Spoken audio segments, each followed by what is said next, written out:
Big 3 ng Los Angeles Lakers maaaring mabuo na sa katauhan ni LaMelo Ball. Pero bago yan meron pa palang player na itinatago itong Los Angeles Lakers na maaaring makaresolba sa kanilang problema sa big man. Alam naman natin na itong si Christian Wood at Jared Vanderbilt ay nagpapagaling pa sa kanilang mga injuries. Habang itong si Jackson Hayes nakababalik lang mula sa kanyang injury, ay muli na naman itong mawawala ng ilang mga laro matapos itong magtamo ng isang ankle injury sa naging laban nila sa Phoenix Suns noong isang araw. Kaya naman ay sila Anthony Davis at Christian Coloco na muna ang mga big man na meron itong Los Angeles Lakers. Pero meron pa palang maaaring gamitin ang Lakers kung sakali man na gusto nilang gumamit ng big lineup or small ball. At ito nga ay si Armel Traore ang isa sa kanilang mga 2-week contracts.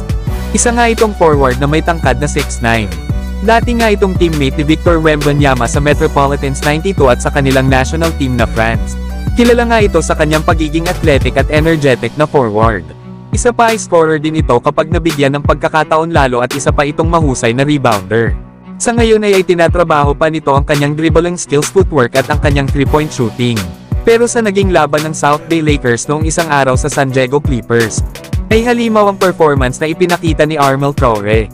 Paano ba naman ay gumawa lang naman ito ng double-double performance, 17 points, 22 rebounds at 3 blocks. Kaya dapat ay bigyan ito ng Lakers ng pagkakataon na makapaglaro sa kanilang kupunan. Na kung ganitong depensa at rebounding pa naman ang kaya niyang maibigay, ay walang duda na malaki ang impact niya both ends kasama ni Anthony Davis sa loob ng court. Sa ngayon ay 2 games pa lang itong nakakapaglaro sa Los Angeles Lakers ngayong season na may average na 4 minutes per game. Pero kayo ba mga idol?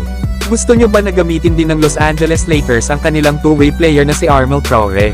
Samantalang Los Angeles Lakers maaari namang makuha ang star player ng Charlotte Hornets na si LaMelo Ball. Alam naman natin na nahihirapan ngayon ang Lakers na manalo at 3 sunod na silang natatalo. Bagamat nakuha nila ang panalo kahapon laban sa San Antonio Spurs, ay hindi pa rin mapagkakaila na kailangan nila LeBron at Anthony Davis ng isa pang star player na makakatulong nila upang makarating ng NBA Finals para manalo ng isang championship. Isa nga sa problema ngayon ng Lakers ay ang kakulangan nila sa opensa, kulang nga sila ng player na scorer.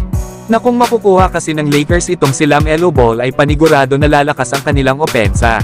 Magiging madali na nga lang para sa Lakers ang makascore.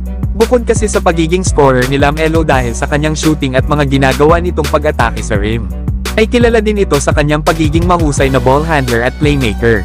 Kaya magiging madali na para sa ibang players ng Lakers na makascore kapag kinakailangan dahil madali na silang makikita ni LaMelo Ball lalo na kapag sila ay open. Mas tataas kasi ang kanilang mga attempt sa lahat ng aspeto kaya malaki ang chance na tumaas din ang scoring para sa Lakers. Na ngayong season nga ay pang MVP performance ang ipinapakita ni LaMelo Ball. Na nag-a-average nga ito ngayong season ng 31.5 rebounds at almost 7 assists per game. Na meron namang 35% shooting beyond the arc. Kaso para makuha ito ng Los Angeles Lakers ay kailangan nilang ibigay ang kanilang mga players at draft picks. At ito nga ay sila Rui Hachimura, Jalen Hood-Schifino at Gabe Vincent. Kabilang din ang kanilang 2025 second round pick, isang 2026 first round swap at 2027 second round pick. Hindi lang yan dahil kasama pa ang kanilang 2028 first round swap, 2029 first round pick unprotected. Kasama din ang 2030 second round pick at ang 2020-31 first round pick.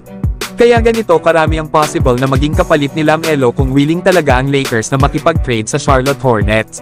Pero kayo mga idol, worth it ba na ibigay ng Lakers ang ganito karaming assets para lang kay LaMelo Ball?